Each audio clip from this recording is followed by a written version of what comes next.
11th grade का। Trigonometry.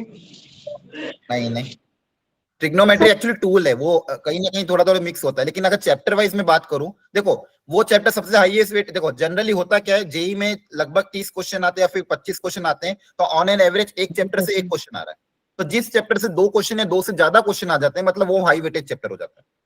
तो 11th में कौन सा टॉपिक? नहीं, परम्यूटेशन कॉम्बिनेशन भी यूज होता है, प्रोबेबिलिटी बाकी जगह, डायरेक्ट क्वेश्चन इसी एक ही आता है पीएनसी का। क्वाड्रेटिक इक्वेशन, क्वाड्रेटिक का भी एक ही क्वेश्चन आता है। कौन सा चैप्टर जो सबसे हाई वेटेज चैप्टर है? Set relation function. कौन सा वाला? Trigonometry. Set relation, actually set relation function तो 12th का टॉपिक, सेट 11th का है, लेकिन रिलेशन फंक्शन मेजरली 12th में आता है, तो वो 12th में काउंट होगा। 11th में कौन सा सबसे इंपॉर्टेंट? स्टैटिस्टिक्स। स्टैटिस्टिक्स से सिर्फ एक क्वेश्चन फिक्स है, बाइनोमियल का भी एक क्वेश्चन ही आता है। हाँ सर इंटीग्रेशन। इंटीग्रेशन हाँ सीक्वेंस। एक्चुअली जो सामने लिखा हुआ है वही नाम आपने नहीं बोला, बाकी सारे नाम ले लिए। ठीक है, तो यही जो चैप्टर जो आज हम करने वाले हैं, तो तुक्का सही लग गया निहारिका का कि भाई सीक्वेंस एंड सीरीज जो चैप्टर है, इसमें से 2 या 3 क्वेश्चन आ रहे हैं। ठीक है, अगर आप देखोगे पिछले पास्ट ईयर पेपर या फिर आपको एक लिस्ट में, आपको लिस्ट भी बताऊंगा हाईएस्ट वेटेज चैप्टर की, उसमें इसका नाम सबसे ऊपर आता है, सीक्वेंस एंड सीरीज। इससे 2 क्वेश्चन, अब तो खैर सीरीज उन्होंने डिलीट कर दिया, लेकिन जब सीक्वेंस एंड सीरीज पूरा चैप्टर मिला के आता था, तो कम से कम 2 या 3 क्वेश्चन इससे आते थे। तो हाईएस्ट वेटेज में सबसे नाम पहले इसका ऊपर आता था। और 12th की मैं बात करूं तो सबसे ऊपर नाम आता है डेफिनेट इंटीग्रेशन का, फिर वेक्टर 3D, सॉरी फिर हाँ वेक्टर 3D का, फिर एप्लीकेशन ऑफ डेरिवेटिव का। ये 12th के हाई वेटेज टॉपिक है। अगर 11th की हम बात करें तो 11th में सबसे ज्यादा जो वेटेज जिसका कवर होता है वो सीक्वेंस सीरीज, उसके बाद फिर आपका कोऑर्डिनेट ज्योमेट्री में स्ट्रेट लाइन का एक क्वेश्चन, सर्कल का एक क्वेश्चन, कोनिक सेक्शन का एक क्वेश्चन, वो तो पूरी यूनिट है, लेकिन इंडिविजुअल चैप्टर में सबसे ज्यादा क्वेश्चन इस चैप्टर से आते हैं। और दूसरी चीज, ये चैप्टर बाकी चैप्टर में यूज भी काफी ज्यादा होता है, इसलिए इसको पढ़ना भी बहुत जरूरी है, क्योंकि सीक्वेंस किसी में भी आ जाती है, कैसे किसी सीक्वेंस को ऐड करना, सब्सट्रैक्ट करना है, फिर 2 अलग अलग सीक्वेंस अगर मिक्स होकर आ जाए तो कैसे उसका कैलकुलेशन करना, ये यही चैप्टर हमें सिखाता है। इसी चैप्टर की मदद से हम पता कर पाएंगे, अच्छा इनफाइनाइट ज्योमेट्रिक प्रोग्रेशन है तो उसका सम हम कैसे निकालेंगे, एक एपी जीपी मिक्स होकर अगर क्वेश्चन आ रहा है तो उसको सम हम कैसे करेंगे। इसका यूज बाइनोमियल में भी बहुत ज्यादा होता है। ठीक है, इस चैप्टर को बहुत अच्छे से सब पढ़ना है, कहीं पे भी दिक्कत आती है तो अनम्यूट करके बताना। चलो स्टार्ट करते हैं। तो जो टॉपिक हमको कवर करने इस चैप्टर के अंदर आपके सिलेबस के हिसाब से, वो ये सारे इंपॉर्टेंट टॉपिक है, AP GP HP AM GM HM, relation between AM GM and HM and the method of the difference. These are the important topic which we will be covering in this today's lecture. Okay okay, now see, सबसे पहले arithmetic progression के बारे में जान लेते हैं। Already आपको इसकी बेसिक पता होगा। मुझे बता दो general term of the AP क्या होती है? जनरल टर्म या फिर लास्ट टर्म या फिर nth टर्म, बताओ। a plus n minus 1 into D, right? हम क्लास 10 से पढ़ते आ रहे हैं, a plus n minus into D. और इसी का मैं कहूँ सम ऑफ n टर्म्स का फॉर्मूला, जल्दी बता दो, आगे बढ़े। n by 2 2a plus n minus 1 D. Very good. और इसको अगर एक और टर्म्स में लिखना तो n by 2 a plus l, right? Yes sir. L, where L is again the last term or the n term। तो मुझे कोई भी टर्म अगर पता करनी तो बेसिक फॉर्मूला में अप्लाई करूंगा, where is the common difference, और कॉमन डिफरेंस की वैल्यू पॉजिटिव, नेगेटिव, जीरो, कुछ भी हो सकती है। मतलब एपी मतलब क्या होता है, हर टर्म में अगर मैं कोई कांस्टेंट नंबर डी ऐड करता हूं, जो सीक्वेंस मुझे मिल रही है वो मेरी एपी होती है। अच्छा, इसके अलावा और इंपॉर्टेंट इसकी कुछ प्रॉपर्टीज होती है, जैसे एक इंपॉर्टेंट प्रॉपर्टी क्या है, जैसे मान लो a1 a2 a3 a4 and so on up till an-1 an, ये एपी है, मान लो ये क्या है, एक एपी है, ये सीक्वेंस मान लो आपकी एक एपी है। इसमें अगर मैं बात करूं, मैं फर्स्ट टर्म और लास्ट टर्म को अगर मैं ऐड करूं, आगे से पहला टर्म, पीछे से पहला टर्म, फिर वापस से आगे से दूसरा टर्म और पीछे से दूसरा टर्म, तो इन सब का एडिशन क्या आता है? क्या ये सेम आता है या अलग आता है? सेम आता है सर। सेम आता है। हाँ, ये प्रॉपर्टी होती है एपी की, आप करके देख लेना, कोई भी एपी ले लेना, जो फर्स्ट टर्म और लास्ट टर्म का एडिशन होगा, वही एडिशन की जो वैल्यू वो आगे से दूसरी टर्म और पिछले से दूसरी टर्म की वैल्यू के बराबर होगी, इधर से सेम आगे से तीसरी टर्म, पीछे से तीसरी टर्म के बराबर होगी। इस तरह से आपकी सीक्वेंस चलती जाएगी। तो आपको ये प्रॉपर्टी ध्यान रखनी है। ठीक है, ये प्रॉपर्टी आपकी बहुत काम आती है, ये आगे में जाके वापस मैं बताऊंगा इसको, इस पे क्वेश्चन भी हम करेंगे। ठीक है, तो इन जनरल एपी के बारे में हमको पता है कि जनरल टर्म ये होती है, सम ऑफ एन टर्म्स का फॉर्मूला ये होता है। क्लियर है सबको? अच्छा, किसी को पता नहीं ये फॉर्मूला कैसे डिराइव हुआ? एनीवन? अगर मैं बात करूं ये फॉर्मूला किस तरह से डिराइव हुआ होगा, जैसे चलो एक पेज एक्स्ट्रा ले लेते हैं, फिर बताओ मुझे, बताओ कैसे डिराइव हुआ होगा ये फॉर्मूला। जैसे कर क्या रहे हैं यहाँ पे, सम ऑफ एन टर्म्स कर रहे हैं। सम ऑफ एन टर्म्स का मतलब क्या है, एपी की एन टर्म्स का सम। जैसे फर्स्ट टर्म क्या होती है, ए, सेकंड टर्म क्या होगी बताओ, A plus B. A plus D, very good. Third term क्या हो जाएगी, A plus 2D. A plus two, very good. D. इस तरह से जाते जाएंगे, ये first term, second term, third term, और कहां तक ऐड करना, लास्ट टर्म तक। लास्ट टर्म मतलब A plus N minus one into D. इसका एडिशन मुझे डिराइव करना है फॉर्मूला। तो यहाँ पे क्या दिख रहा है, यहाँ पे हमें क्या ऑब्जर्वेशन हो रहा है, कैसे हम इसका एडिशन, अच्छा यही प्रॉपर्टी वापस लगा सकते हैं। अभी मैंने आपको क्या समझाया कि पीछे से और आखिरी से सम सेम होता है, तो इसी एपी को मैं वापस रिवर्स ऑर्डर में लिख दूं। देखो अगर मैं 1 + 2 + 3 करूं या 3 + 2 + 1 करूं, कोई फर्क पड़ता है क्या, एडिशन इज व्हाट, कम्यूटेटिव, है ना। तो इसी को मैं पीछे से अगर लिख दूं, a + n - 1d, पहली पिछली वाली टर्म मैंने आगे लिख दी। फिर इसके पहले वाली टर्म कौन, ये देखो, ये फर्स्ट टर्म है, ये लास्ट टर्म है, ये मेरी सेकंड टर्म है, और सेकंड लास्ट टर्म क्या हो जाएगी, a + n - 2 × d, ये सेकंड लास्ट टर्म हो जाएगी। थर्ड लास्ट टर्म, यहाँ पे ये थर्ड टर्म है, थर्ड लास्ट टर्म क्या हो जाएगी मेरी, a + n - 3 × d, और ये मेरी लास्ट टर्म है, और इधर से फर्स्ट टर्म क्या हो जाएगी, a। क्लियर है ना। Sir. ओके, अब हम अगर इसको Yes, ऐड sir. कर दें, अगर अब हम इसको ऐड कर दें तो क्या होगा, यहाँ पे Sn + Sn क्या हो जाएगा, ट्वाइस ऑफ Sn, है ना। मुझे बताओ इसका सम क्या आएगा, बताओ इसका सम क्या आएगा, 2A plus N minus 2a + n - 1 × d, very good. इसका सम क्या आएगा, 2A plus N minus 2A very good, plus minus 2a + देखो d और n - 2, तो यहाँ पे एक d1 है, यहाँ पे -2, तो -2 + 1 वापिस n - 1d हो जाएगा, है ना। माइनस का Yes, 2 sir. प्लस Yes, का sir. 1, तो वापिस कितना हो जाएगा, n - 1। तो आप अभी वही प्रॉपर्टी बताई थी कि फर्स्ट टर्म का सम और लास्ट टर्म का सम, आगे से दूसरी का सम, पीछे से दूसरी वाले का सम, इनका सम का क्या होगा, सेम होगा। और ये अब यहाँ पे देखो, इसका भी सम वापिस क्या आएगा, अगेन इसका भी सम क्या आ जाएगा, 2a + n - 1 × d। तो यहाँ पे मैंने क्या करा, actually same type of terms को कितनी बार ऐड कर रहे हैं हम, n टाइम्स ऐड कर रहे हैं, है ना। सेम टाइप ऑफ टर्म हम कितनी बार ऐड कर रहे हैं, n टाइम्स। तो repetitive addition is what, multiplication. जैसे मान लो अगर मैं आपको बोलता हूँ 2 + 2 + 2, इसको मैं ऐड कर रहा हूं मान लो 15 टाइम्स, तो इसका आंसर क्या आएगा, बताओ। 30. 2 × 15, right. Repetitive addition means multiplication. So जितनी बार हम ऐड करते हैं उतनी बार उससे क्या बढ़ता है, मल्टीप्लाई। तो इस सेम टर्म को मैं n टाइम्स अगर ऐड कर रहा हूं, इसको हम क्या लिख देंगे, n times 2a + n - 1 × d, है ना। और Yes, यहाँ से sir. जो 2 है ये इधर आके डिवाइड हो जाएगा, तो n/2 Sn की वैल्यू मेरे कितनी आ जाएगी, Sn = n/2 2a + n - 1 × d। क्या क्लियर हो गया कैसे फॉर्मूला डिराइव हुआ, Yes, sir. Everyone. Yes, sir. Yes, sir. चलो ग्रेट ग्रेट ग्रेट। चलो अब थोड़े देखो, क्या जेई इस बेसिक फॉर्मूले पे भी क्वेश्चन पूछता है क्या, एन टर्म पे या फिर इस पे, हाँ जेई इस पे क्वेश्चन पूछता है। बस वो आपसे क्या कैलकुलेशन करवाएगा, ज्यादा कुछ नहीं। तो आपको बस प्रॉपर्ली गिवन डेटा को प्रॉपर्ली उतारना और कैलकुलेशन अच्छे से करनी है, ठीक है। जैसे मैं एक दो क्वेश्चन आपको दिखा देता हूँ, जैसे ये वाला क्वेश्चन है, इसमें तो अगेन 2 इक्वेशन 2 वेरिएबल वाला क्वेश्चन है, पढ़ लो एक बार क्या गिवन है, और मन में सोच लो बस कि इसको करने का तरीका क्या होगा।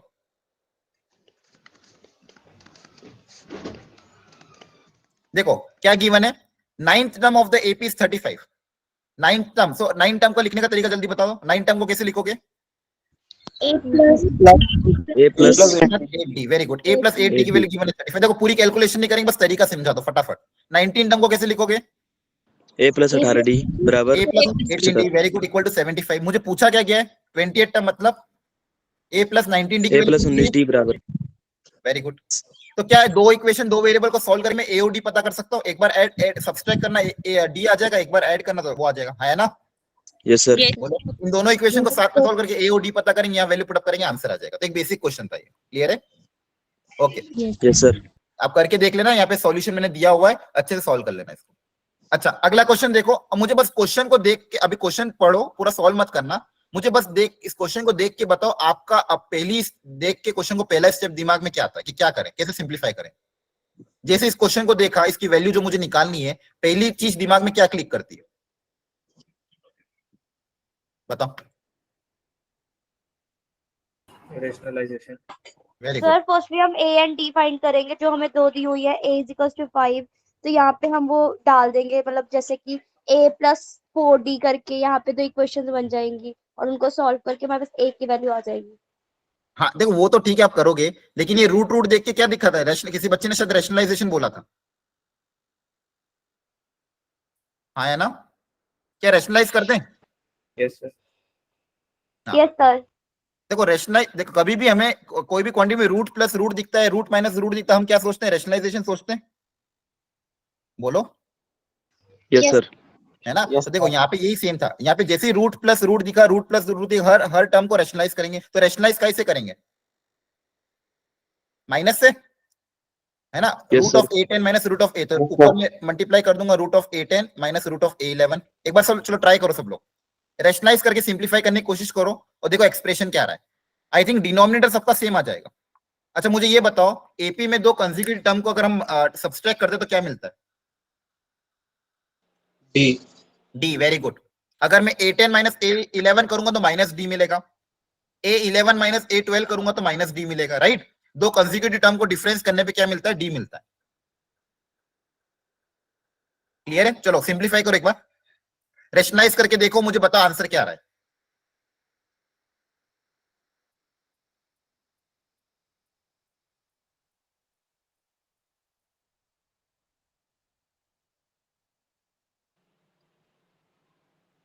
D upon a10 plus a11। हाँ very good. D D D D upon मतलब 11 12 13 14 ऐसे हाँ आ रहा है। वो आ रहा है, तो उसमें क्या कोई टर्म्स कैंसिल हो रही? ध्यान से देखो, देखो जैसे मैं फर्स्ट टर्म को रेशनलाइज करूंगा, मेरा न्यूमरेटर क्या बनेगा? ध्यान से देखना, a10 माइनस रूट a11, और डिनोमिनेटर क्या बनेगा बच्चों? a10 minus a11। a10 minus a11 मतलब माइनस डी होगा, है ना? क्या फर्स्ट टर्म मैंने सही लिखी कि नहीं? बताओ। Yes, sir. सब लोग बताते जाना है ना, जिसको समझ में नहीं है प्लीज वापस पूछ लेना। सेकंड टर्म को रेशनलाइज करूंगा तो क्या आएगा? Root of a11 minus root of a12। वापस डिनोमिनेटर में क्या बनेगा? a11 minus a12। दो कंसेक्यूटिव टर्म का डिफरेंस ले तो क्या आता है? d माइनस डी, है ना? Minus D. और लास्ट वाली टर्म में अगेन डिनोमिनेटर तो माइनस डी बनेगा, न्यूमरेटर में क्या बन जाएगा? Root of a17 minus root of a18। सही लिखा है मैंने? अब देखो Yes, sir. सबका एलसीएम तो सेम आ जाएगा, एलसीएम सेम आ जाएगा सबका। एलसीएम कितना आ जाएगा? माइनस डी, है ना? एलसीएम सबका Yes, कितना आ sir. जाएगा? Minus D. इस माइनस डी को अगर मैं बाहर ले लूं तो यहाँ पे माइनस 12/d बच जाएगा, और रूट के अंदर ध्यान से देखो क्या बनेगा। इवन नंबर बच जाएंगे। हाँ, a10 माइनस a11। फिर अगला क्या बनेगा? Root of a11 minus root of a12। फिर अगला क्या बनना चाहिए? a12 minus a13। इस तरह से चीजें आगे जाती जाएगी, और लास्टली मेरे पास क्या बचेगा? आखिरी के दो term, root of a17 minus root of a18। क्या यहाँ पे कोई कैंसिल हो रहा है कुछ टर्म्स? Yes, sir. है ना? अब Yes, sir. देखो ध्यान से, ये माइनस का ये सेकेंड वाला टर्म इस थर्ड वाले टर्म से कैंसिल हो रहा है, फिर ये वाला टर्म इसके साथ कैंसिल हो रहा है, मतलब ये वाला टर्म इसके आगे वाले को कैंसिल कर रहा है, ये वाला टर्म इसको कैंसिल कर रहा है, ये वाला टर्म इसको कैंसिल करेगा, इसके जस्ट पहले वाला टर्म इसको कैंसिल करेगा। तो आपके पास सिर्फ क्या बचेंगे? शुरू फर्स्ट टर्म और लास्ट टर्म। तो फाइनली मेरे पास दो चीजें बची, क्या? माइनस 12/d, और दो टर्म क्या बची? Root of a10 minus root of a18। देखो सबसे पहला इंपॉर्टेंट स्टेप यही था, सिंप्लीफिकेशन। देखो पूरा क्वेश्चन जो लंबा चौड़ा दिया था वो बेसिकली यही था। क्या यहाँ तक समझ में आया आपको? Yes, sir. है ना? अब मेरे को यहाँ पे दो इक्वेशन, दो वेरिएबल है, इनको मैं सॉल्व करके क्या निकाल लूंगा? ए पता कर लूंगा, डी पता कर लूंगा, और यहाँ पे वैल्यू पुटअप कर दूंगा, है ना? ए पता चल जाएगा, डी पता चल जाएगा, यहाँ पे वैल्यू पुटअप करेंगे तो आंसर आ जाएगा। लेकिन ये इंपॉर्टेंट स्टेप था कि आप रैशनलाइज करके पहले सिंप्लीफाई करो। क्या ये सबको क्लियर हुआ? Yes, sir. Yes, sir. किसी को भी डाउट है वापस पूछ लेना, कोई स्टेप नहीं समझ में आती तो वापस पूछना, ठीक है? इसका कैलकुलेशन पूरा डिटेल सॉल्यूशन मैं आपको दे रहा हूं यहाँ पे, आप घर पे जाके इसको वापस से एक बार ट्राई कर लेना घर पे, ठीक है? तो एक बार और सॉल्यूशन से मैच कर लेना। चलो अगला दिमाग लगाते हैं, अगला क्वेश्चन देखो ध्यान से। इसमें भी अप्रोच सोचो, क्या ये क्वेश्चन डुएबल है कि नहीं है? क्या दिया हुआ है, क्या पूछा गया? लगाओ दिमाग थोड़ा सा, बस पूरा सॉल्व नहीं करना है, सिर्फ अप्रोच सोचनी है और दिमाग लगाओ कि क्या ये क्वेश्चन सॉल्व हो सकता है कि नहीं।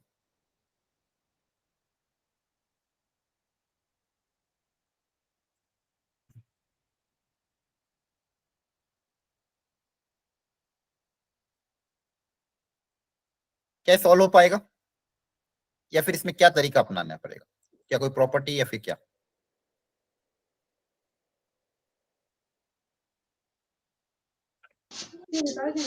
देखो S10 का मतलब क्या है? 530 गिवन है, और S5 हमको गिवन है 140। पूछा गया S20 sum of 20 term minus S sum of 6 terms, तो कैसे पता करें? बोलो सर। हाँ पहले देखो सर इजी है। का फॉर्मूला लगा देंगे। हाँ बस ऐसे को फॉर्मूला अप्लाई कर। देखो अननोन सिर्फ क्या है, देखो n तो ऑलरेडी पता है ना मुझे, एन तो ऑलरेडी पता है, सिर्फ मुझे निकालना क्या, ए निकालना है और डी निकालना है। जैसे ही अगर ए और डी आ जाएगा हर कुछ आ सकता है ना, वही तो अननोन है। ए Yes, और sir. डी, और दो अननोन को निकालने के लिए उन्होंने दो इक्वेशन दे दी है, कुछ भी नहीं है। n/2 मतलब 10/2 2a plus 10-1 into D equal to 530। तो यहाँ से एक रिलेशन आएगा ए और डी में, इक्वेशन नंबर 1। दूसरा रिलेशन यहाँ से आएगा, उन दोनों को सॉल्व करके क्या ए और डी आ सकता है ना? Yes, sir. Yes, yes sir. Sir. दो इक्वेशन दो वेरिएबल हम क्लास 10 में जैसे करते थे, दो इक्वेशन दो वेरिएबल को सॉल्व करने का तरीका वही करना है। दोनों इक्वेशन को सॉल्व करके हम ए और डी निकाल लेंगे और यहाँ वैल्यू पुट अप करके आंसर आ जाएगा। Is it clear? Yes, sir. ठीक है। देखो ये जेई में, अब ये जेई का ही क्वेश्चन है, कहीं अलग से नहीं आया। लेकिन यहाँ पे करा क्या रहा है, कुछ भी नहीं, सिंपल कैलकुलेशन करवा रहा है वो। 2021 में भी 2 साल 3 साल पहले आया था। तो आप बेसिक प्रॉपर्ली अगर कैलकुलेशन करोगे, प्रॉपर विदाउट कैलकुलेशन मिस्टेक करोगे, आंसर आपका आ जाएगा। तो इसको वापस से आप घर पे ट्राई करना, सॉल्यूशन इसका भी गिवन है। लेकिन अप्रोच सिंपल है, डायरेक्ट फॉर्मूला बेस्ड क्वेश्चन है। देखो यहाँ पे भी डायरेक्ट था, यहाँ पे भी मेरे को निकालना क्या था, ए निकालना था, डी निकालना था, और फिर ए और डी की वैल्यू यहाँ रखनी थी।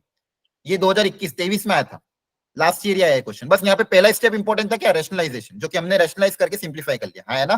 वो दिख रहा था, डायरेक्ट दिख भी रहा था कि रूट प्लस रूट वाली क्वांटिटी तो रैशनलाइज ही करते हैं। तो ये सारे क्वेश्चन जो जेई पूछ रहा है, इस डायरेक्ट फॉर्मूला बेस्ड क्वेश्चन आ रहा है। तो इसलिए इस चैप्टर को अपन को स्कोर करके आना। ये चैप्टर में अगर इजी क्वेश्चन आता है, मीडियम क्वेश्चन आता है, तो छोड़ के नहीं आना है। ठीक है। देखो एक और वेराइटी देखो ध्यान से, ये आपने बहुत बार पहले भी देखा होगा। क्या गिवन है, if the ratio of the sum of n terms of two AP, दो एपी मान लो, एक AP1 है मान लो, दूसरी AP2 है। क्वेश्चन में क्या गिवन है, उन दोनों के n टर्म का रेशियो हमें गिवन है। दोनों की n टर्म का क्या गिवन है, रेशियो। कितना गिवन है हमें, 5n + 3 डिवाइडेड बाय 3n + 4। मैं क्वेश्चन लिख रहा हूं आपके लिए, आप मुझे बस तरीका बताओ कि क्या तरीका रहेगा। और पूछा क्या गया है, क्या फाइंड करना है, रेशियो ऑफ देयर 17 टर्म। तो रेशियो ऑफ देयर 17 टर्म पता करना मतलब, जैसे मान लो फर्स्ट वाले एपी का फर्स्ट टर्म A1 है plus 16D1 divided by A2 plus 16D2। इसकी वैल्यू मुझे पता करनी है। ये जो रेशियो होगा ये कितना होगा, क्या पूछा है, रेशियो ऑफ देयर 17 टर्म, दोनों की 17 टर्म का रेशियो क्या होगा। अच्छा ये आप क्या करें बताओ, पहली स्टेप क्या करें बताओ। सर एन की जगह 17 रख दें। सर नहीं, ऐसे का फॉर्मूला अपना है। Very good. पहले तो एसएन का फॉर्मूला लगा दो। सम ऑफ n टर्म का Yes, फॉर्मूला क्या होता है, n/2 2a1 2a a plus n-1 into D. तो पहली एपी का A1 D1 मान लिया। सेम नीचे भी फॉर्मूला, नीचे भी n तो n ही है, दोनों के लिए नंबर ऑफ टर्म्स तो क्या है, सेम है। सेकेंड एपी का Yes, फर्स्ट टर्म को A2 मान लिया प्लस n-1 इंटू D2। क्या ऐसे लिखा है, यस सर। यहाँ पे n/2 मेरा कैंसिल हो जाएगा, तो मेरे पास क्या बचेगा, 2a1 plus n-1 into D1 divided by 2a2 plus n-1 into D2 equal to 5n + 3 divided by 3n + 4। अच्छा अब देखो ये रिलेशन तो आ गया है, मुझे क्रिएट क्या करना है, मुझे क्या क्रिएट करना है, A1 + 16D1 क्रिएट करना है। A1 का कोएफिशिएंट कितना है, 1, तो A1 + 16D1 करना। और यहाँ पे A1 का कोएफिशिएंट 2 है, तो मैं n की ऐसी क्या वैल्यू रखूं ताकि यहाँ पे ये 1, यहाँ पे कोएफिशिएंट 1 बन जाए, यहाँ पे 16 क्रिएट हो जाए। सोच के बताओ n की वैल्यू हम यहाँ पे क्या रखें ताकि ये D1 के साथ 16 बन जाए और एक A1 का कोएफिशिएंट Sir, 17. क्या रखें, नहीं 17. 17 अगर रखोगे तो यहाँ पे 16 बनेगा, फिर 2 कॉमन अगर मैं लूंगा तो यहाँ पे 8 बन जाएगा। समझ में आ रहा है, 2 कॉमन भी तो लेना पड़ेगा क्योंकि मुझे A1 का कोएफिशिएंट 1 बनाना है। और सोचो 33/2 नहीं हाँ क्या क्या बताया वापस बताना। 33/2 33/2 नहीं फ्रैक्शन में थोड़ी रखेंगे। और सोचो 35 थोड़ा आसपास ही हो, थोड़ा एक बार और सोचो। 33. हाँ 33 रख दे, बोलो देखो, क्योंकि जैसे 33 रखूंगा यहाँ पे 32 क्रिएट होगा और 32 क्रिएट होने के बाद 2 कॉमन लेने पे मेरा काम हो जाएगा कि नहीं। Yes sir. सोचो ध्यान से, अगर n को मैंने 33 रख दिया तो मेरे पास क्या बनेगा, 2a1 प्लस 33 - 1 कितना हो जाएगा, 32 D1। अब मैं 2 कॉमन लूंगा तो 16 क्रिएट हो जाएगा और नीचे क्या बनेगा, 2a2 प्लस 32 D2। इधर भी n को क्या रख देंगे, 33, तो 5 × 33 प्लस 3 डिवाइडेड बाय 3 × 33 प्लस 4। यहाँ पे 2 कॉमन लेके आ जाएगा, बोलो बच्चों, यस यस सर। सर। है ना। अब देखो ये भी क्वेश्चन बेसिक था, मतलब इस तरह से कभी क्वेश्चन अगर आता है तो इस तरह से अप्रोच करता है। इसमें किसी को कोई स्टेप में डाउट हो तो वापस पूछ लो, एनीवन। किसी को कोई स्टेप में डाउट है क्या, ठीक है सर। ओके, एक बार और ट्राई करना इसको घर जाके। अब देखो ये एक और क्वेश्चन आया था जेईई एडवांस 2015 में, एडवांस में भी क्वेश्चन आते हैं सीक्वेंस सीरीज के, तो कभी कभी डायरेक्ट क्वेश्चन, इजी क्वेश्चन भी आ जाते हैं। तो इसको भी मैं एक बार आपको पढ़ के बता रहा हूँ, हिंट देके छोड़ूंगा, फिर घर पे एक बार आप इसको वापस ट्राई करना, एक बार खुद से पढ़ लो क्या दिया हुआ है।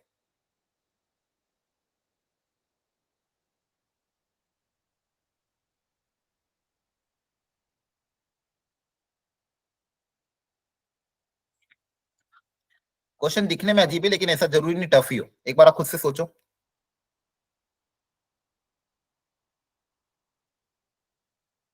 Sir, S7 upon S11 is equal to 6 upon 11. Very good.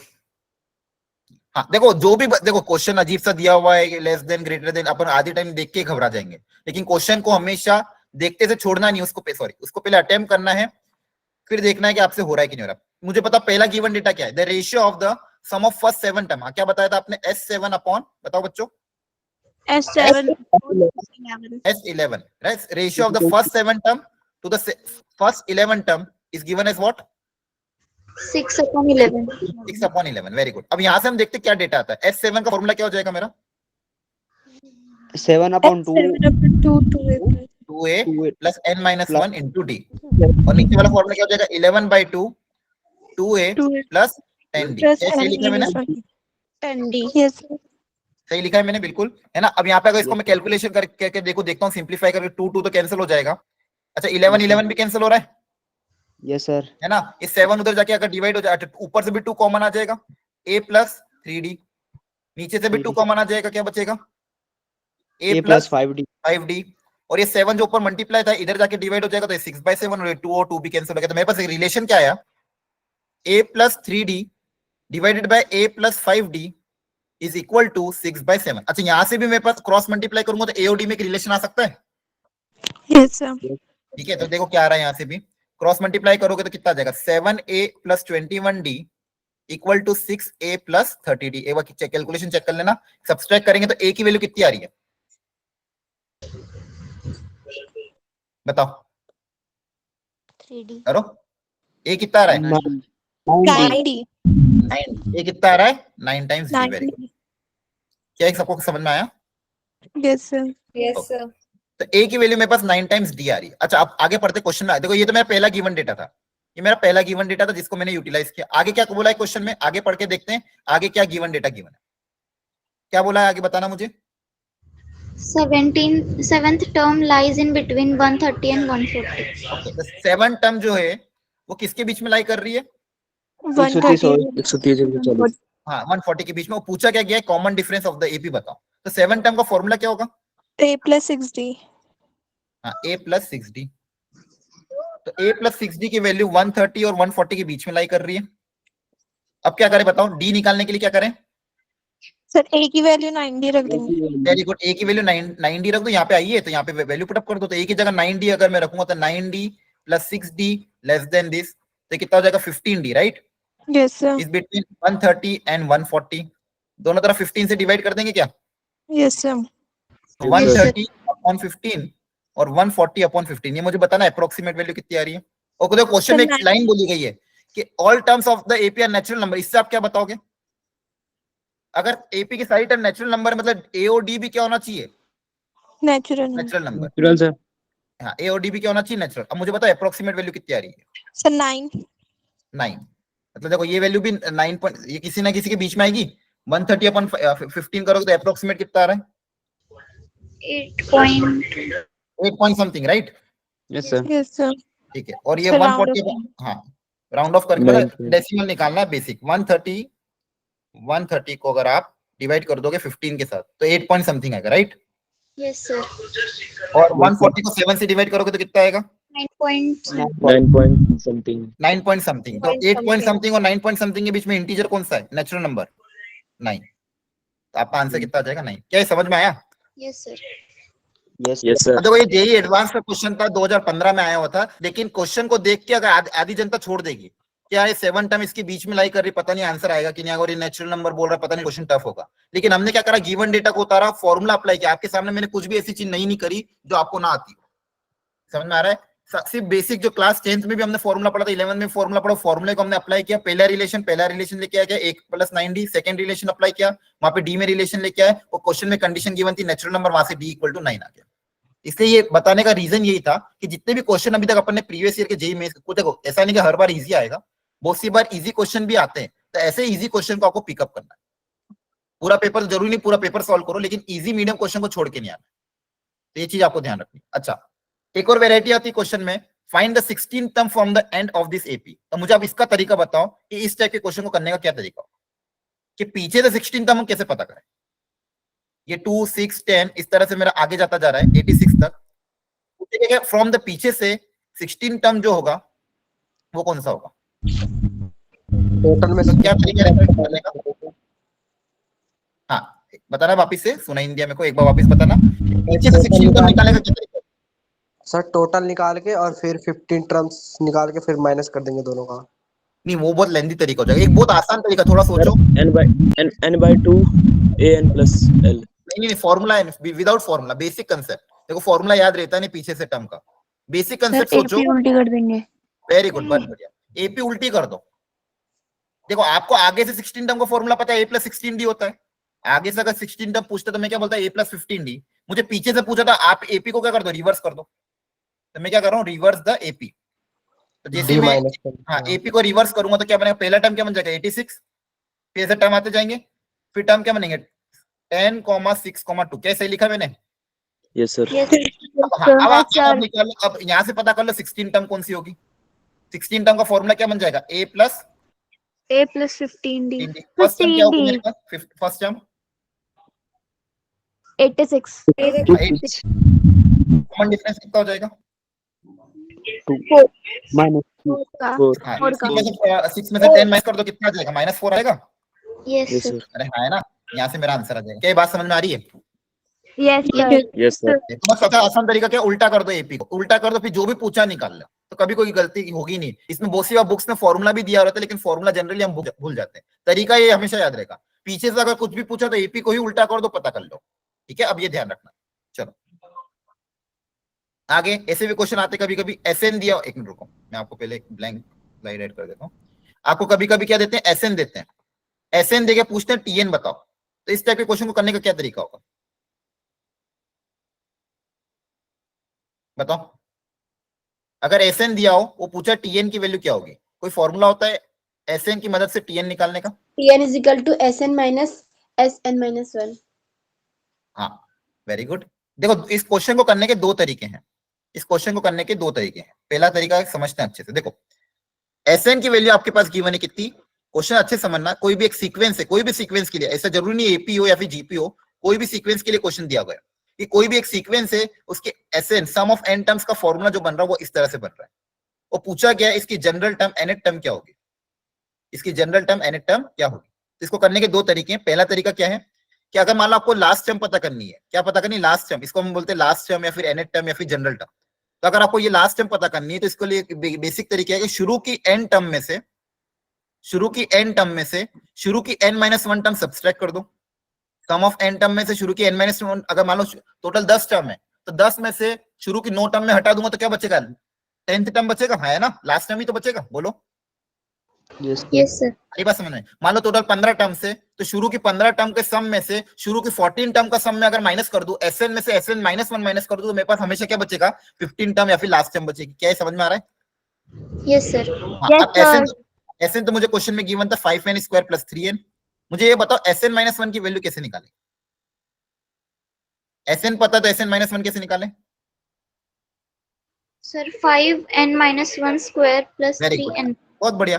n की जगह क्या रिप्लेस कर दो, n - 1 रिप्लेस कर दें, हाँ है ना। देखो Sn अगर ये है तो Sn - 1 क्या होगा, n की जगह मैं रिप्लेस कर दूंगा n - 1, यहाँ से मेरे पास आंसर आ जाएगा। क्या बात समझ में आ रही है? बोलो। Yes yes sir। तो चमक तो रहा है ना, ऊपर से तो नहीं जा रहा है? अरे बोलो, आ रही बात समझ में? सर इसका आंसर Yes, sir। हाँ, इसका जो भी आंसर, देखो आंसर से मतलब नहीं, कैलकुलेशन तो आप कर लोगे, a - b का होल स्क्वायर अप्लाई कर दो, लेकिन मेन कंसेप्ट समझ में आ रहा है क्या, तरीका, कैलकुलेशन आप कर रहे हो। ओके। अच्छा, एक तरीका और होता है इसको करने का। एक तरीका क्या है, वो भी बहुत अच्छा तरीका है, वो दूसरे क्वेश्चन में सॉल्व करने में काम आ जाता है। जैसे अगर मैं आपको ये बोलूं कि अगर मैं आपको यहाँ पे बोलता हूँ n को, अगर मान लो सपोज एसएन के फॉर्मूले में, एसएन का जो फॉर्मूला दिया हुआ है, क्या दिया हुआ है, 5n² + 3n। मुझे कोई पूछता है अगर ये एसएन है तो मुझे बताओ इस सीरीज का फर्स्ट टर्म क्या होगा और डी क्या होगा।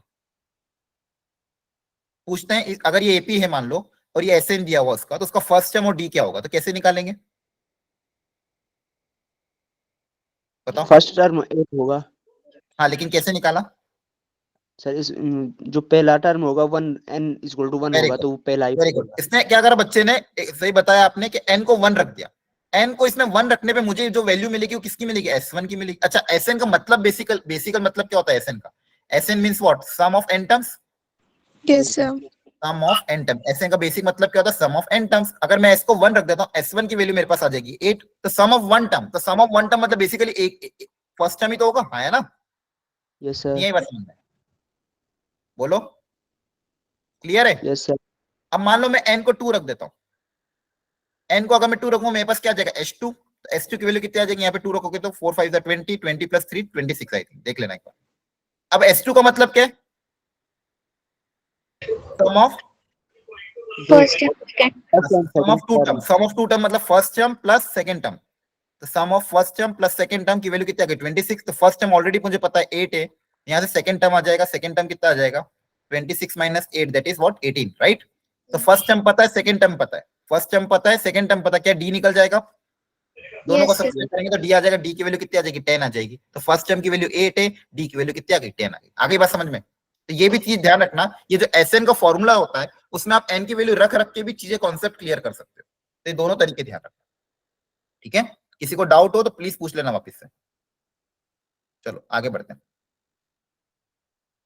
अब देखो ये वाला क्वेश्चन, अब ये जो कॉमन टर्म्स वाला क्वेश्चन है, ये जेई पिछले 3 साल में हर लगभग हर बार पूछ रहा है। मतलब ये मोस्ट इंपॉर्टेंट कॉन्सेप्ट बन गया जेई के लिए। मतलब ज्यादातर शिफ्ट में देखा कि अभी पिछले 2-3 सालों से ये जो कॉमन टर्म्स पे क्वेश्चन है, नंबर ऑफ कॉमन टर्म्स बताओ या फिर सम ऑफ कॉमन टर्म्स बताओ, ये सारी चीजें पूछ रहा है। कॉमन टर्म्स पे थोड़े क्वेश्चन अभी ज्यादा आ रहे हैं। आपने पहले किए हैं इस टाइप के क्वेश्चन ट्राई?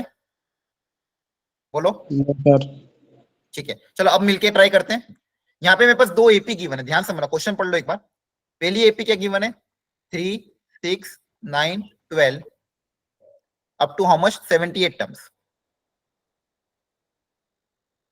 और जो ये एपी 1 है मेरी पहली एपी। दूसरी एक और एपी गिवन है, आप लोग तब तक क्वेश्चन पढ़ लो।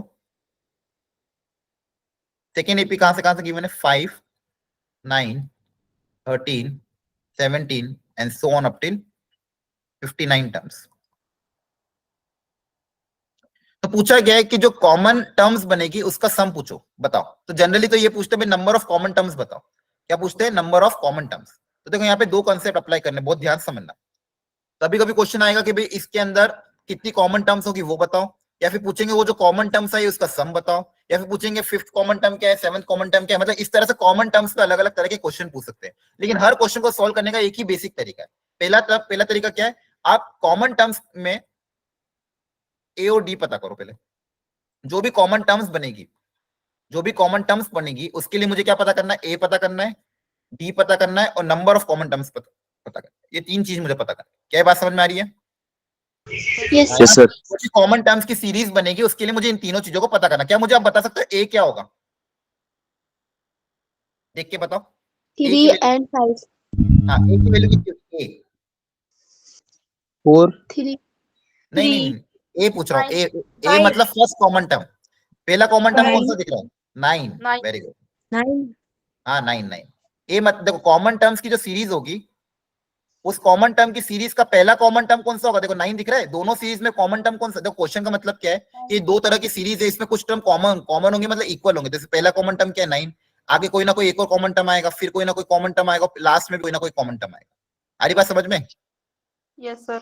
ठीक है, तो इन सब कॉमन टर्म्स में इनका मुझे क्या निकालना है, जितनी भी कॉमन टर्म्स होगी इनका मुझे सम निकालना है, इनका मुझे क्या निकालना है, सम निकालना है। तो यहाँ पे मैंने क्या देखा, पहली कॉमन टर्म कितनी आ रही, 9 आ रही है। क्या बात समझ में आई? तो ए की वैल्यू तो 9 हो गई। बोलो आगे बात समझ में? Yes, sir. ओके अब देखो जो कॉमन टर्म्स है, देखो यहाँ पे 9 है। अब ऊपर वाली जो सीरीज है वो कितने से आगे बढ़ रही है, ऊपर वाली सीरीज का कॉमन डिफरेंस कितना है, 3 है। और नीचे वाली सीरीज का कॉमन डिफरेंस कितना है, 4। ऊपर वाली 3 से आगे बढ़ रही है, नीचे वाली सीरीज 4 से आगे बढ़ रही है। तो दोनों कॉमन कहां पे आएंगे, ये एक तरह का एलसीएम हो गया। देखो ऊपर वाला 3, 4, 3, 6, 9, 12, नीचे वाला कैसे बनेगा 4 8 12, तो दोनों कहां पे मिल रहे 12 पे मीट कर रहे हैं, तो बेसिकली दोनों जो कॉमन टर्म्स होगी उसका एलसीएम उसका कॉमन डिफरेंस क्या होगा 12 होगा। तो मैं क्या बोलूंगा जो कॉमन डिफरेंस जो होगा इसका वो हो जाएगा एलसीएम ऑफ, फॉर्मूला क्या बन जाएगा LCM of D1 and D2। Common terms sorry common difference का फॉर्मूला क्या बन जाएगा कॉमन टर्म सीरीज में LCM of D1 and D2। तो एलसीएम ऑफ यहाँ पे D1 D2 क्या है 3 एंड 4, तो 3 और 4 का एलसीएम कितना आ जाएगा 12 आ जाएगा। तो मेरे को कॉमन डिफरेंस भी पता चल गया, मेरा जो दूसरा काम था डी वाला वो भी पता चल गया। तो एक ए पता चल गया, डी पता चल गया। क्या ये समझ में आया कि नहीं आया? ए पता करने के लिए तो डायरेक्ट क्वेश्चन से दिख जाएगा पहली कॉमन टर्म कौन सी है, और डी पता करने के लिए फॉर्मूला अप्लाई कर देना LCM of D1 and D2। बताओ यहां तक समझ में आ गया? Yes, Yes, sir. अब मेन इंपॉर्टेंट काम है एन पता करना कि कितनी नंबर ऑफ कॉमन टर्म्स होगी। तो एन पता करने के लिए आपको थोड़ा दिमाग लगाना पड़ेगा, और वो तरीका भी बहुत आसान है। अगर वो तरीका अपनाओगे कोई भी क्वेश्चन कभी गलत नहीं होगा। देखो अलग अलग तरीके रहते हैं बुक्स में, लेकिन ये तरीका सबसे बेस्ट है कि आप इस तरीके को अपना लेना, कोई कैलकुलेशन मिस्टेक भी नहीं, कुछ भी नहीं होगा।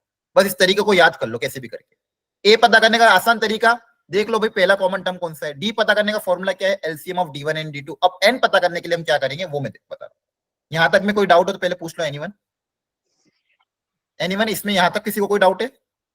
No, sir. ठीक है, अब देखो No, अपन क्या sir. पता कर रहे हैं, एन पता कर रहे हैं। एन मतलब नंबर ऑफ कॉमन टर्म्स। मेरा टारगेट क्या है, ये डायरेक्ट क्वेश्चन इस पे भी आ जाता है कि 2 एपी दे दी, इसमें नंबर ऑफ कॉमन टर्म्स बता। तो देखो ध्यान से तो कभी भी नंबर ऑफ कॉमन टर्म्स पता करना है तो आपको दोनों एपी का लास्ट टर्म पता होना जरूरी है। दोनों एपी का लास्ट टर्म पता होना चाहिए। तो देखो फर्स्ट जो एपी 3 6 9 12 ये कहां तक जा रही थी 78 टर्म्स तक, तो 78 पता करना पड़ेगा। तो 78 टर्म का फॉर्मूला क्या हो जाएगा a प्लस 70. तो a मतलब 3 प्लस 77 इंटू डी कितना है 3 है, तो कितना आ जाएगा वो बताना। करेक्ट है, चेक कर लेना एक बार। ठीक है, तो इसका लास्ट टाइम मुझे पता चल गया कितना 234, ये पहली एपी। अब सेकंड एपी का भी सेम काम करना है, पहला स्टेप हमेशा ये रहेगा। अब सेकंड एपी का लास्ट टाइम पता करो। सेकंड एपी क्या है 5 9 13 and so on up till 59 terms. तो 59 टर्म का फॉर्मूला क्या बन जाएगा A plus 58. 58। वेरी गुड, ए मतलब 5 प्लस 58, डी कितना है 4 है आई थिंक, हाँ 4 है। तो कितना आ जाएगा 5 प्लस ये कितना आ रहा है 237 आया ना? Yes, sir. ठीक है, तो मतलब जो पहली सीरीज है वो 234 तक जा रही है, और जो दूसरी सीरीज है वो कहां तक जा रही है 237 तक जा रही है। तो मुझे ये एक लॉजिक लगा के बताओ कि जो भी नंबर ऑफ जो भी कॉमन टर्म्स होगी, जैसे कॉमन टर्म्स क्या क्या आ रही है 9 आ रही है, 9 के बाद 9 में 12 ऐड कर दोगे तो 21 आएगी। तो अगली कॉमन टर्म कौन सी आएगी 21। ठीक है, 9 में 12 ऐड कर देंगे, आया ना? बोलो। Yes, sir. ठीक है, तो 9 प्लस 12 कितना हो जाएगा 21। ऐसे आते जाते जाते मुझे ये बताओ, ये जो लास्ट कॉमन टर्म होगी, ये लास्ट कॉमन टर्म किससे कम होनी चाहिए 234 या 237 से किससे कम होनी चाहिए? 237. 234 से 234 से कम, क्योंकि 235 तो हो नहीं सकती, क्योंकि देखो यहाँ यहीं तक रिस्ट्रिक्शन है, इसके आगे में नहीं जा सकता। तो जो स्मॉलर वैल्यू इसके आगे अपन जा सकते हैं क्या? बोलो। No sir. देखो यही कंसेप्ट आपको अप्लाई करना है। मैं क्या कहने का मतलब, पहली सीरीज जो है वो 234 तक जा रही है, दूसरी सीरीज मेरी 237 तक जा रही है, तो मेरी जो लास्ट टर्म होगी तो 234 पे ही खत्म हो जाएगी ना? क्या उसके आगे जा सकती है? No, sir. नहीं। No, तो sir. यही कंसेप्ट अप्लाई करना कि इसमें से जो भी वैल्यू स्मॉलर हो, इसमें से दोनों सीरीज में जो भी लास्ट टर्म स्मॉलर हो वो कंसेप्ट अप्लाई कर। जैसे स्मॉलर कौन है 234, तो आपकी भी जो कॉमन टर्म की सीरीज होगी should be less then 234। Equal भी हो सकती है लेकिन कम तो होनी चाहिए, या लेस देन, ज्यादा कभी नहीं हो सकती, 234 से ज्यादा कभी भी नहीं आ सकती। तो जो लास्ट टर्म है शुड बी लेस देन और इक्वल टू 234। अब यहाँ पे हम फॉर्मूला अप्लाई करके एन पता कर सकते हैं, और एन हमेशा इंटीजर होता है, ये तो मुझे पता ही है। एन हमेशा क्या होगा कि नेचुरल नंबर। तो यहाँ पे फॉर्मूला वापस अप्लाई कर दूंगा मैं, एन टर्म का a plus n minus 1 into D should be less than equal to 234। A की वैल्यू हम पुट अप कर देंगे, a कितना था मेरा फर्स्ट कॉमन टर्म क्या था 9, फर्स्ट कॉमन टर्म 9 था ना, और n माइनस 1, और d कितना था 15। बोलो आ रही बात समझ में? सर 12। ये 12 था। Yes, sir. हाँ, तो यहाँ वैल्यू पुट अप करो एक बार सब लोग, और बताओ आंसर कितना आ रहा है। an should be less than 234, an should be less than 234, पता करो n की डेसिमल में वैल्यू कितनी आ रही है।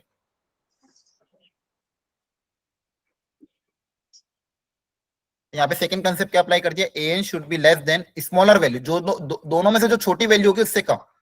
एन का फॉर्मूला ये देखो, ये जो भी हम कर रहे हैं कॉमन टर्म्स के लिए कर रहे, तो ए और डी भी कॉमन टर्म्स वाला आएगा। तो कॉमन टर्म में फर्स्ट टर्म क्या था 9, n-1 कॉमन डिफरेंस था 12, यहां से n-1 इंटू 12 234 माइनस 9, 234 माइनस 9 कितना हो जाएगा, कितना आ रहा है 225, 225 वे 12 से भी डिवाइड हो जाएगा, n-1 की Yes, वैल्यू sir. है। तो इसको अप्रोक्सीमेट बताना, 225 डिवाइड बाय 12 कितना आ रहा है अप्रोक्सीमेटली, करो divide. 18 point something. 18 point something, Yes, sir. देख लो एक बार, क्रॉस चेक कर लेना, ठीक है, कैलकुलेशन मिस्टेक ना हो जाए। मैं भी एक बार देख लेता हूँ, 225 डिवाइड बाय 12, हाँ तो 18 पॉइंट समथिंग आ रहा है ना। तो Yes, n sir. -1 उधर जाके -1 प्लस तो 19 पॉइंट, 19 point something. तो बताओ 19 पॉइंट समथिंग से कम पहला नेचुरल नंबर कौन सा आएगा? Sir, 80. नहीं ना, 19.7 से पहले Sir, 19.6. 19 तो आएगा 19. है ना। तो मेरी n की वैल्यू है वो 19.7 से कम होनी चाहिए। तो 19.7 से पहला सबसे कम वैल्यू कौन सी है? बस 19.7 से जैसे मैं पीछे जाऊंगा पहला इंटीजर कौन सा आएगा? 19 आएगा, आया ना? नहीं आई बात समझ में? क्लियर हुआ? देखो ये मोस्ट इंपॉर्टेंट क्वेश्चन है, इस पे डायरेक्ट क्वेश्चन हर बार पूछा जा रहा है। ध्यान से समझ लो, 3 चीजें आपको निकालनी, ए, डी और एन। ए निकालने का तरीका तो बहुत आसान है, पहली देख लो पहली कॉमन टर्म कौन सी है। डी निकालने का direct formula LCM of D one D two, 3 series भी दे दे अगर तो LCM of D one D two D three हो जाएगा। तो ए पता चल गया, डी पता चल गया। और एन पता करने के लिए सबसे बेहतरीन तरीका क्या है कि लास्ट टर्म पता कर लो। लास्ट टर्म में जो सबसे छोटा वाला टर्म है उससे उसको लेस कर दो, तो जो भी वैल्यू आएगी उसका आप ग्रेटेस्ट इंटीजर ले लेना। जैसे n की वैल्यू जो भी आ रही है उसका इंटीजर पार्ट ले लोगे तो 19, तो नंबर ऑफ टर्म्स कितनी होगी 19। अब a पता है, d पता है, n पता है, आपसे सम भी पूछेंगे तो आप निकाल लो, हाँ है ना। Yes, sir. क्लियर हुआ सबको ये question? Yes, sir. Yes, sir. कर रखा है घर पे, वो ट्राई कर लेना। तो यहाँ तक हमने एपी के बारे में बहुत कुछ जाना, कुछ इंपॉर्टेंट की पॉइंट्स अब देख लेते हैं। अच्छा मुझे बताओ, कभी आपने पढ़ा भी होगा, ठीक है, number of terms in AP अगर मुझे लेना है, Yes, sir. Number of terms in AP, जैसे अगर मान लो मुझे 3 टर्म्स लेना है एपी में, तो कैसे लेते हैं 3 टर्म्स एपी में अज्यूम करने का तरीका, और 5 टर्म्स लेना तो क्या तरीका, और 4 टर्म्स के लिए क्या तरीका। अगर मुझे एपी में 3 टर्म अज्यूम करनी है तो 3 टर्म में कौन सी अज्यूम करूं ताकि कैलकुलेशन में थोड़ा सा मुझे फायदा मिले, कैलकुलेशन कम हो। देखो एक तो बेसिक, हाँ एक तो बेसिक क्या है कि आप A plus D A plus 2d assume कर लो, लेकिन उससे कैलकुलेशन इतनी आसान नहीं होगी। उससे एक और अच्छी है कि 3 ऐसी टर्म, हाँ बोलो, A minus D, A and A plus D. Very good, A minus D ए और ए प्लस डी। देखो मैं वापिस सिखा रहा हूँ, सब लोग ध्यान समझना। कभी भी नंबर ऑफ टर्म्स, अगर नंबर ऑफ टर्म्स ऑड लेनी है, नंबर ऑफ टर्म्स अगर आपको ऑड लेनी है तो ऑड नंबर ऑफ टर्म्स में एक मिडिल टर्म आएगा। जब भी नंबर ऑफ टर्म्स ऑड है तो हमको पता है कि मीन मीडियन मोड में हमने पढ़ा था स्टैटिस्टिक्स में कि अगर नंबर ऑफ टर्म्स ऑड है तो उसका एक मिडिल टर्म आता है। तो हमेशा मिडिल टर्म को क्या मान लो, ए मान लो, मिडिल टर्म को क्या मान लो, ए। क्या ये बात समझ में आई? Yes, sir. है ना। अब बस आगे डी ऐड करो, पीछे डी सब्सट्रैक्ट करो। तो आगे जाने के लिए डी ऐड करेंगे, एक आगे का और एक पीछे आ जाओ, पीछे आने के लिए डी सब्सट्रैक्ट करेंगे। तो ये 3 टर्म हो गई एपी की। तो 3 टर्म कभी भी एपी में लेनी है तो क्या लोगे, A minus D A plus D. तो ये 3 टर्म भी किसमें, एपी में। यहाँ पे ये आपका फर्स्ट टर्म हो जाएगा, कॉमन डिफरेंस भी आ जाएगा। फर्स्ट टर्म इस बार क्या हो जाएगा, ये आपका फर्स्ट टर्म। अगर मान लो 5 टर्म लेनी तो वापस मिडिल टर्म ए माना, आगे जाने के लिए डी ऐड करा, पीछे के लिए डी सब्सट्रैक्ट करा, वापस यहाँ से आगे जाने के लिए डी ऐड करा, पीछे के लिए डी सब्सट्रैक्ट करा। तो ये 5 टर्म हो गई एपी में। क्या बात समझ में आ गई? Yes, sir. वहां पे ये आपकी हो गई फर्स्ट टर्म हो गई। इससे फायदा क्या होगा, जैसे आप इनको ऐड करोगे, सम ऑफ द 3 टर्म बोलेंगे तो डी कैंसिल हो जाएगा, डायरेक्टली ए आ जाएगा। यहाँ पे भी अगर इन सबको ऐड करोगे तो डी कैंसिल हो जाएगा, डायरेक्टली क्या आ जाएगा, ए। अब यहाँ पे ध्यान रखना, ए फर्स्ट टर्म नहीं है, ए आपका क्या है, यहाँ पे सेकंड टर्म है, यहाँ पे थर्ड टर्म है। क्या बात समझ में आ रही है? फर्स्ट टर्म क्या है, ये आपका फर्स्ट टर्म है। आई बात समझ में कि नहीं? Yes, sir. हाँ, नंबर ऑफ टर्म्स अगर इवन मानना है तो अब मुझे पता है कि जब भी नंबर ऑफ टर्म्स अगर इवन होती है उसकी 2 मिडिल टर्म आती है। कितनी मिडिल टर्म आती है? 2। तो इस बार मिडिल टर्म को आप क्या अज्यूम करोगे, सिमेट्रिकल बनाना है तो एक मिडिल टर्म मान ली ए माइनस डी, दूसरी मिडिल टर्म मान ली ए प्लस डी। तो ये 2 मिडिल टर्म मान ली। अब यहाँ पे अगर ध्यान से ऑब्जर्व करो कि यहाँ से यहाँ जाने में मुझे 2d ऐड करना पड़ेगा। यहाँ से यहाँ जाने में 2d क्या करना पड़ेगा, ऐड करने का मतलब इस सीरीज का कॉमन डिफरेंस कितना है, 2d है। इस सीरीज का कॉमन डिफरेंस कितना है, 2d। तो अगली टर्म क्या आएगी, इसमें 2d ऐड करोगे तो A minus 3D. हाँ हाँ इधर आएगी a माइनस 3d और इधर आएगी तो a प्लस 3d, और इधर पीछे जाओगे तो a माइनस 3d। तो ये 4 टर्म हो गए एपी। अगर इसी तरह से 6 टर्म पूछेंगे तो मिडिल टर्म इसको मानना, आगे 2d ऐड करना, पीछे 2d सब्सट्रैक्ट करना। तो जब भी नंबर ऑफ टर्म्स अगर इवन अज्यूम करना है तो कॉमन डिफरेंस कितना है इस बार मेरा, ट्वाइस ऑफ d के बराबर है। कॉमन डिफरेंस किसके बराबर है, 2d के बराबर, और यहाँ पे तो कॉमन डिफरेंस d के बराबर ही है। ठीक है, तो ये चीजों का ध्यान रखना। चलो अच्छा, किसी भी एपी में कोई एपी मान लो गिवन है, उस एपी में अगर हर टर्म में मैं ए ऐड कर दूं या ए सब्सट्रैक्ट कर दूं या ए मल्टीप्लाई कर दूं या ए डिवाइड कर दूं, जो रिजल्टिंग सीक्वेंस बनेगी वो भी वापस एपी ही रहेगी, उसमें कोई चेंज नहीं आएगा। चलो कुछ क्वेश्चन ट्राई कर लेते हैं जल्दी से। ये वाला एक क्वेश्चन है, सब लोग एक बार ट्राई करो। चलो एक बार ट्राई कर लो थोड़ा सा, इसमें पुरानी चीजें भी हैं, ओरिजिनल नंबर, रिवर्स नंबर। मैं आपको हिंट दे रहा हूँ, नंबर लिखने का तरीका क्या होता था पहले। जैसे मान लो कोई नंबर है 154, तो 154 को एक्सपांडेड फॉर्मेट में कैसे लिखते हैं, ये यूनिट प्लेस है, ये क्या होती है यूनिट प्लेस, इसको क्या बोलते हैं टेंस, और इसको क्या बोलते हैं 100। आ रही बचपन में याद बात, बचपन वाली बातें बोलो। Yes sir. इसको एक्सपांड करके कैसे लिखोगे, सर जैसे मान लो 100 ये, प्लस 50 प्लस हाँ 4 1 into 100 plus 5 into 10 plus 4 into 1, कैसे लिखा है। यूनिट प्लेस को 1 से मल्टीप्लाई करेंगे, टेंस प्लेस को 10 से मल्टीप्लाई करेंगे, 100 प्लेस को 100 से मल्टीप्लाई करके क्या कर देंगे ऐड। तो ये किसी भी नंबर को लिखने का तरीका होता है। अगर नंबर मान लो ये है, ये आपका मान लो ओरिजिनल नंबर है, तो इसका रिवर्स नंबर कितना हो जाएगा 451। ये क्या हो जाएगा सर रिवर्स नंबर, ये क्या हो जाएगा रिवर्स नंबर। चलो अब एक बार ट्राई करो क्वेश्चन को, एक बार ट्राई करो, फिर मैं समझाता हूं कैसे करना है।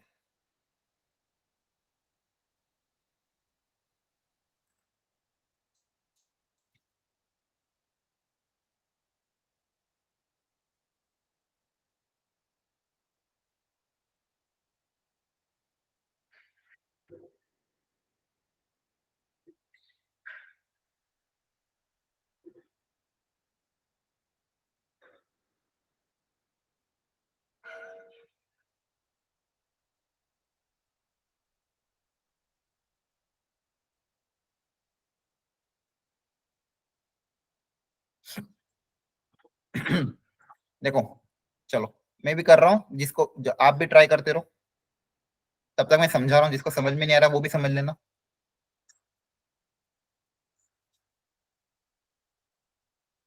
बोला क्या है, the digits of a positive integer having 3 digits, एक 3 डिजिट नंबर है, 3 डिजिट नंबर है, उसकी जो डिजिट्स है, ये जो डिजिट्स है वो एपी में है। एक 3 डिजिट नंबर के डिजिट्स किसमें, एपी में। तो 3 डिजिट मुझे अज्यूम करना है, तो मैं चाहूं तो ए plus D, A plus 2d भी अज्यूम कर सकता हूं, या फिर क्या अज्यूम करूं a minus d a plus d। A minus D. बहुत बढ़िया, मैंने इस फर्स्ट वाले डिजिट को, इधर से फर्स्ट वाले डिजिट को ए माइनस डी अज्यूम कर लिया, इसको ए अज्यूम कर लिया, इसको ए प्लस डी अज्यूम कर लिया। क्लियर है। तो ये मेरा ये मेरा 3 डिजिट नंबर हो गया, ये मेरा नंबर हो गया।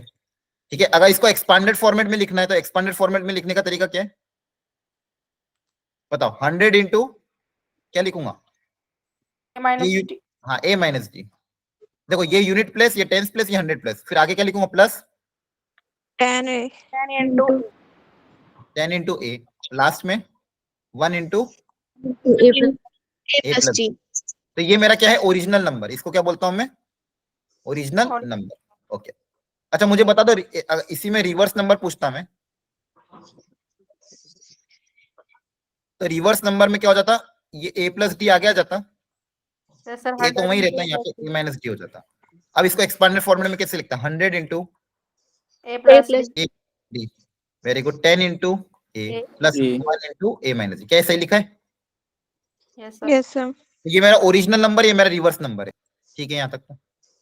हाँ एक चीज क्या बोली गई क्वेश्चन में, पहली लाइन पढ़ो ध्यान से, the digits of a positive integer have 3 digit in AP. ठीक है 3 digit in AP and there sum is 15, मतलब इन तीनों डिजिट का सम कितना है 15। तो वहां से भी अप्लाई कर सम ऑफ डिजिट्स, ये जो डिजिट्स हैं इनका सम मुझे क्वेश्चन में कितना गिवन है 15। तो इन डिजिट का अगर मैं सम करूंगा तो सम करने में फायदा हो जाएगा, a minus D plus A plus D. इसलिए जनरली इस तरह से मानते हैं कि जैसे सम करोगे डी और डी कैंसिल हो जाएगा, 3a इक्वल टू कितना आ जाएगा 15 है ना। तो a की वैल्यू कितनी आ जाएगी 5, a की वैल्यू कितनी आ जाएगी 5। तो एक रिलेशन तो मिल गया यहाँ से मेरे को। ठीक है a तो पता चल गया, एटलीस्ट a तो पता चला। आगे पढ़ते हैं, the number obtain by reversing the digit is, the reverse number जो है वो क्या है 594 less than the original number, मतलब सेकंड कंडीशन बताओ मुझे क्या गिवन। बोलो, रिवर्स नंबर जो है वो किसके बराबर है? Sir original number sir 5. Original less than original number minus 590। क्या बात समझ में आ रही है? Yes sir. क्या आप रिवर्स नंबर की वैल्यू लिख सकते हैं? यहां से रिवर्स नंबर आ जाएगा, यस है सर. ना? यहां से क्या आ जाएगा? ओरिजिनल नंबर ऊपर से, और आपको एक की वैल्यू पता है, एक की वैल्यू 5 रख देना, क्या वहां से डी आ जाएगा? सॉल्व करके एक ही अननोन है डी के बराबर। क्लियर है? ए पता चल जाएगा, डी पता चल जाएगा, फिर यहाँ पे वैल्यू पुट अप कर देगा तो तीनों डिजिट्स आ जाएगी, first digit, second digit and third digit. देखो ध्यान से, क्या है समझ में आया? बस बेसिक कंसेप्ट था। पहली चीज हमने क्या सीखी कि कभी भी एपी के 3 टर्म्स को अगर अज्यूम करना है तो ए minus D, A plus D assume कर लो, उससे कैलकुलेशन आपके आसान हो जाएगी। आप A plus D, A plus 2d भी अज्यूम कर सकते हैं। नंबर को लिखने का तरीका एक्सपांडेड फॉर्मेट में ये होता है। उसके बाद जैसे ही हम सिंप्लीफाई करेंगे मेरे पास ए और डी आ जाएगा, मतलब तीनों डिजिट का नंबर आ जाएगा। क्या क्लियर हुआ कैसे किया है? हाँ है ना बच्चों? आ रही बात समझ में? Yes, sir. ओके ठीक है, चलो। तो ये आपका आज की क्लास में अपने जो मेजर सीखा उस पूरा एपी के बारे में सीखा। क्या आपको समझ में आया सबको? Yes sir. Yes, sir. तो अभी जीपी तो खैर पूरा बाकी है, हल्का सा मैं जीपी का हिंट दे रहा हूँ, उसके क्वेश्चन आप खुद से ट्राई करना, बाकी तरीका यही रहेगा। अगेन देखो, एपी में कैलकुलेशन करने में मेरे पास 2 अननोन रहते थे जनरली। क्या क्या अननोन रहते हैं एपी की कैलकुलेशन में? ए और डी, है ना? जी सर. ठीक है। और सेम वे जीपी की कैलकुलेशन में 2 अननोन रहेंगे, ए और आर। ठीक है, अब मुझे फटाफट फॉर्मूला बता दो जीपी के केस में। जनरल टर्म का फॉर्मूला बताओ। ए आर की power n minus 1। Very good, A R rest power n minus 1, बहुत बढ़िया। सम ऑफ n टर्म्स का फॉर्मूला बता दो, n terms of the GP बताओ, याद नहीं है? जीपी की शुरू की n टर्म का सम r की power n minus 1। Very good, a times r की power n minus 1 divided by R minus 1. r minus 1, बहुत बढ़िया। यहाँ पे r should not be equal to 1। Okay sir I have doubt. हाँ पूछो पूछो बेटा। हाँ क्या डाउट था? पूछो जल्दी से। किसने पूछा था? डाउट पूछ लो, कोई दिक्कत नहीं है। पिछले क्वेश्चन में डाउट था क्या? हेलो, आवाज नहीं आ रही, एक बार वापस बताना। कहीं पे डाउट था क्या पिछले क्वेश्चन में?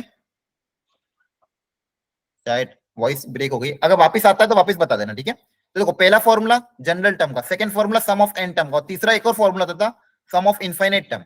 अगर आर की वैल्यू -1 से 1 के बीच में लाई करती है तो सम ऑफ इनफाइनाइट टर्म का formula sir a into 1 minus A 1 minus R बटे 1 minus R। बस यही है, बस इतना ही, a अपॉन 1 माइनस आर। याद रखना क्या आएगा? a upon 1 minus r. हाँ है ना? समझ में आ रहा है? Yes sir. ये 3 ही तरह के फॉर्मूले जो पूरे जीपी में अप्लाई होंगे, और इन्हीं फॉर्मूले से आपको सब कुछ सॉल्व करना है। देखो ध्यान से। अच्छा, एक इंपॉर्टेंट चीज वापस रह गई, मुझे ये बताओ, अगर एबीसी एपी में अगर होंगे, एबीसी अगर एपी में, तो इसमें आपस में क्या रिलेशन होगा?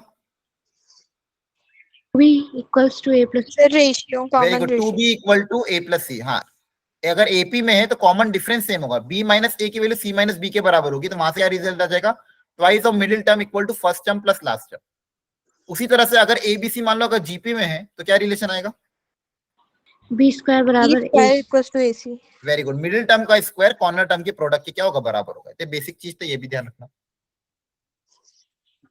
ठीक है? जैसे ये वाला क्वेश्चन एक बार ट्राई करके बताओ, इसका आंसर क्या आएगा? सब लोग ट्राई कर लो एक बार जल्दी से।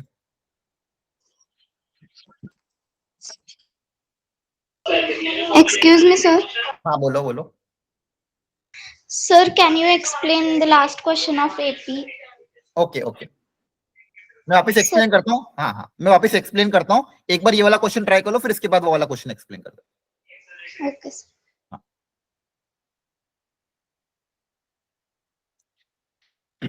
यहाँ पे बोला गया x 2x plus 2 and 3x plus 3 are the first 3 term of a GP, then find the fourth term। क्या तरीका अपना है?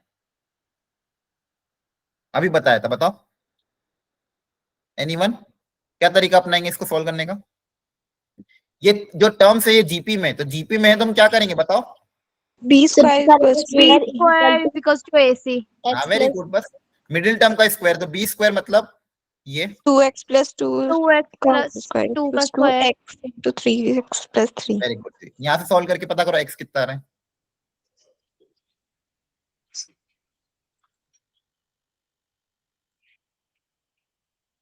इसको अगर सिंप्लीफाई करोगे तो यहाँ से तो 4 कॉमन आ जाएगा।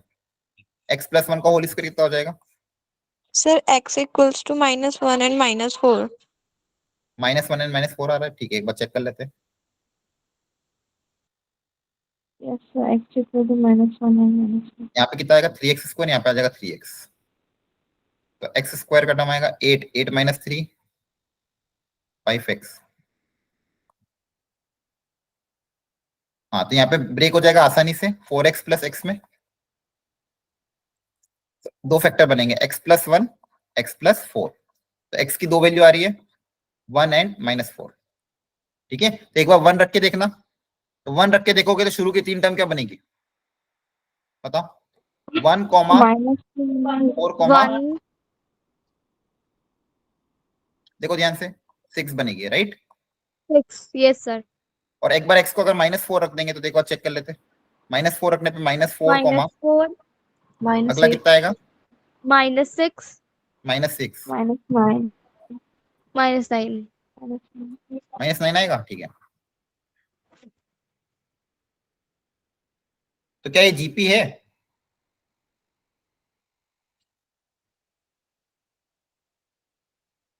बताओ, क्या ये जीपी है क्या? Yes, sir. जीपी कैसे? No, sir. नहीं ना, ये दोनों नहीं है। दोनों No GP sir, no. GP नहीं है ना, तो उसको फोर्थ टर्म पता कर सकते हो क्या? बोलो। No, sir. नहीं तो ना, कैसे क्योंकि करेंगे जो फिर? Given sequence, none of this answer करना ही नहीं है। समझ में आ रहा है? क्लियर है? Yes sir. क्योंकि जो आंसर रिजल्ट आया वो जीपी नहीं बन रहा है, ठीक है। जो आंसर हमारा आया वो जीपी नहीं बन रहा है। अगर कैलकुलेशन हमने सही करी है तो उससे आंसर तो जीपी नहीं बन रहा है, ठीक है। तो एक बार ध्यान से देख लेना, जो मेन कंसेप्ट था वो ये था, एपी और जीपी का। क्या यहाँ तक कोई डाउट है किसी को? No sir. अब देखो मैंने कुछ No, sir. क्वेश्चन और आपकी कैलकुलेशन के लिए दिए हैं, आपको करना कुछ नहीं है। दो रिलेशन दो वेरिएबल वाले क्वेश्चन है, दो इक्वेशन को प्रॉपर्ली लिखना है। जेई में भी ऐसे क्वेश्चन आ रहे हैं, दोनों इक्वेशन को सॉल्व करके ए पता करना है, आर पता करना, फिर जो भी वैल्यू पूछे उसका आंसर निकालना है, ठीक है। तो सारे क्वेश्चन आपको दिए हुए विद सॉल्यूशन, एक बार आप इनको ट्राई करना। नेक्स्ट क्लास में हम इसमें आगे कुछ क्वेश्चन जीपी के और करेंगे, कुछ लेटेस्ट पीवाईक्यू भी करेंगे एपी जीपी पे। लेकिन आप ये दो टॉपिक अपनी तरफ से फिनिश कर लेना, कुछ क्वेश्चन और ट्राई करके अगली क्लास में हम ये सारा बचा हुआ टॉपिक फिनिश करेंगे। क्या बात समझ में आ रही है? Yes, sir. Yes sir. किसी को आज के लेक्चर में कोई ऐसा पॉइंट जो समझ में नहीं आया तो पूछ लो। Sir, AP का last question. हाँ, एपी का लास्ट क्वेश्चन वो समझाता हूं मैं। हाँ, इसके अलावा और कोई कॉन्सेप्ट जो समझ में नहीं आया हो? एनीवन? कोई ऐसी चीज जो एक्सप्लेन अच्छे से नहीं हो पाई हो तो बता देना, ठीक है। अब एपी का वो लास्ट क्वेश्चन में वापस समझा देता हूँ। कहाँ गया वो?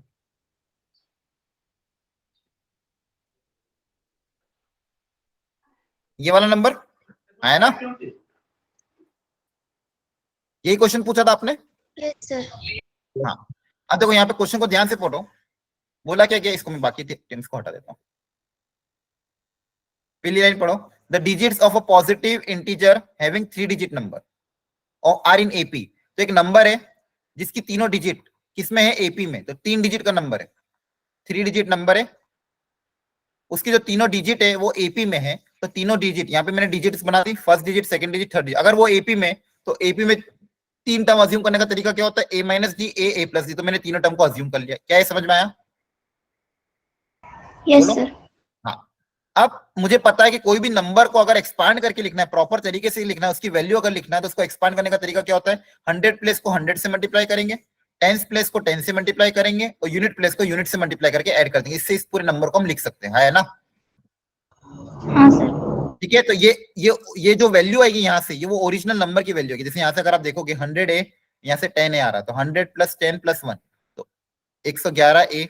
और डी की वैल्यू अगर मैं यहाँ पे देखूं तो -100 यहाँ से आ रही है, प्लस डी वहां से आ रहा है, तो -99 डी। तो यहाँ से देखो इसकी वैल्यू ओरिजिनल नंबर हो वो इस फॉर्मेट में आ रहा है, ठीक है, तो कभी भी नंबर को अगर एक्सपांडेड फॉर्म में लिखना हो इस तरह से लिखेंगे। अब बोला गया है रिवर्स नंबर, रिवर्स नंबर में क्या होगा, जो डिजिट पहले थी वो पीछे आ जाएगी, आगे वाली डिजिट पीछे चल जाएगी, तो ये आपका रिवर्स नंबर के 3 डिजिट हो गए। इसको भी अगर इसकी भी वैल्यू मुझे लिखनी तो अगेन एक्सपांडेड फॉर्मेट में क्या होगा, इसको 100 से मल्टीप्लाई, इसको 10 से मल्टीप्लाई, इसको 1 से मल्टीप्लाई, इसकी वैल्यू भी आप निकाल सकते हो।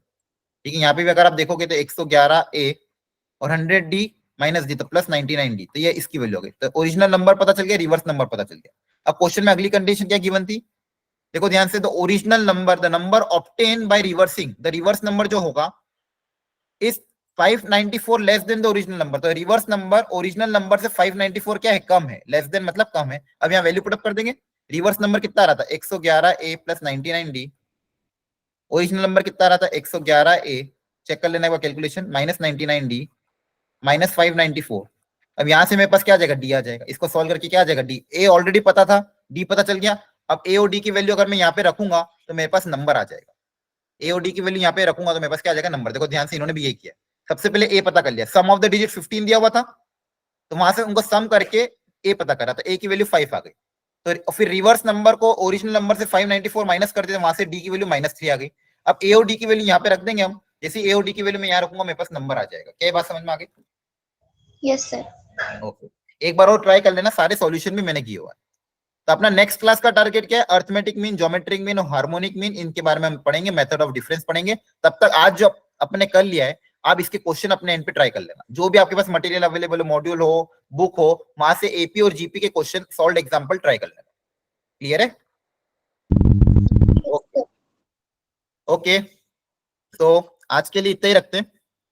ठीक है, मैं आज सिर्फ बेसिक थ्योरी ही कवर हुई, ज्यादा कुछ कवर नहीं हुआ है, तो आज डीपी भी इसलिए नहीं बनेगी, ठीक है। आज मैंने बेसिक थ्योरी बना दी है। अब मैंने जो मैक्सिमम क्वेश्चन जो आपको कराने थे वो मैंने करा दिए हैं। कुछ क्वेश्चन मैं आपके होमवर्क के लिए मैं दे रहा हूँ, उनको आप एक बार खुद से ट्राई कर लेना। जो भी डाउट्स आएगा नेक्स्ट क्लास में हम वापस से डाउट्स ले लेंगे। क्लियर है? Yes sir. Yes sir. चलो, और किसी को कुछ बोलना है, कुछ सजेशन या फिर कुछ बताना हो तो बता दो। एनीवन? आज का लेक्चर समझ में आया सबको कि नहीं?